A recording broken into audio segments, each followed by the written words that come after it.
Outcast. With my mother's permission and blessings, I set off exultantly for Bombay, leaving my wife with a baby of a few months. But on arrival their friends told my brother that the Indian Ocean was rough in June and July, and as this was my first voyage, I should not be allowed to sail until November. Someone also reported that a steamer had just been sunk in a gale. This made my brother uneasy, and he refused to take the risk of allowing me to sail immediately. Leaving me with a friend in Bombay, he returned to Rajkot to resume his duty. He put the money for my travelling expenses in the keeping of a brother-in-law, and left word with some friends to give me whatever help I might need. Time hung heavily on my hands in Bombay. I dreamt continually of going to England. Meanwhile my caste people were agitated over my going abroad.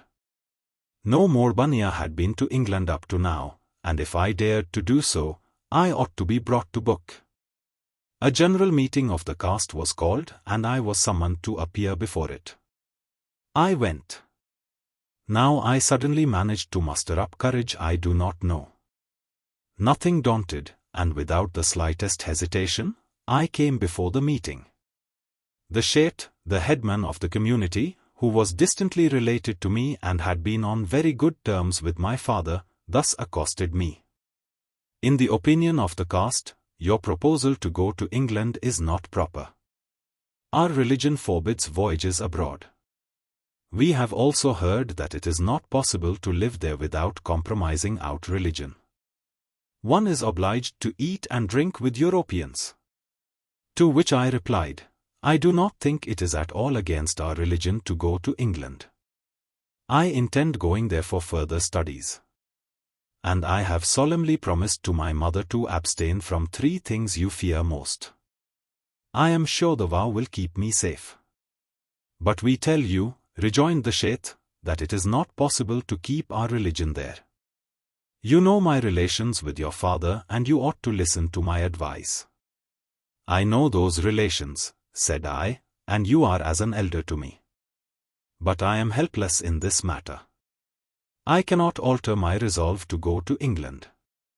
My father's friend and adviser, who is a learned Brahmin, sees no objection to my going to England, and my mother and brother have also given me their permission.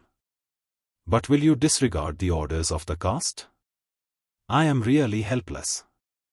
I think the caste should not interfere in the matter. This incensed the Sheth. He swore at me.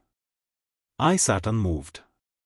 So the Sheth pronounced his order, this boy shall be treated as an outcast from today. Whoever helps him or goes to see him off at the dock shall be punishable with a fine of 1 rupee for annas. The order had no effect on me, and I took my leave of the Sheth. But I wondered how my brother would take it. Fortunately he remained firm and wrote to assure me that I had his permission to go, the Sheth's order notwithstanding. The incident, however, made me more anxious than ever to sail. What would happen if they succeeded in bringing pressure to bear on my brother? Supposing something unforeseen happened? As I was thus worrying over my predicament, I heard that a Junagadh Vakil was going to England, for being called to the bar, by a boat sailing on the 4th of September. I met the friends to whose care my brother had commended me. They also agreed that I should not let go the opportunity of going in such company. There was no time to be lost. I wired to my brother for permission, which he granted. I asked my brother-in-law to give me the money. But he referred to the order of the Sheikh and said that he could not afford to lose caste. I then sought a friend of the family and requested him to accommodate me to the extent of my passage and sundries, and to recover the loan from my brother. The friend was not only good enough to accede to my request, but he cheered me up as well. I was so thankful.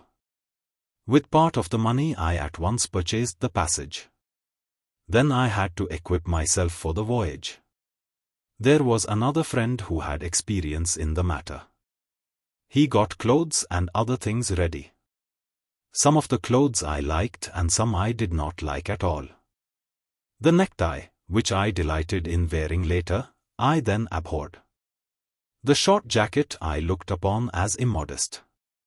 But this dislike was nothing before the desire to go to England, which was uppermost in me. Of provisions also I had enough and to spare for the voyage. A berth was reserved for me by my friends in the same cabin as that of Sjt Triambakrai Majmudar, the Junagadh Vakil. They also commended me to him. He was an experienced man of mature age and knew the world. I was yet a stripling of 18 without any experience of the world. Sjt Majmudar told my friends not to worry about me. I sailed at last from Bombay on the 4th of September.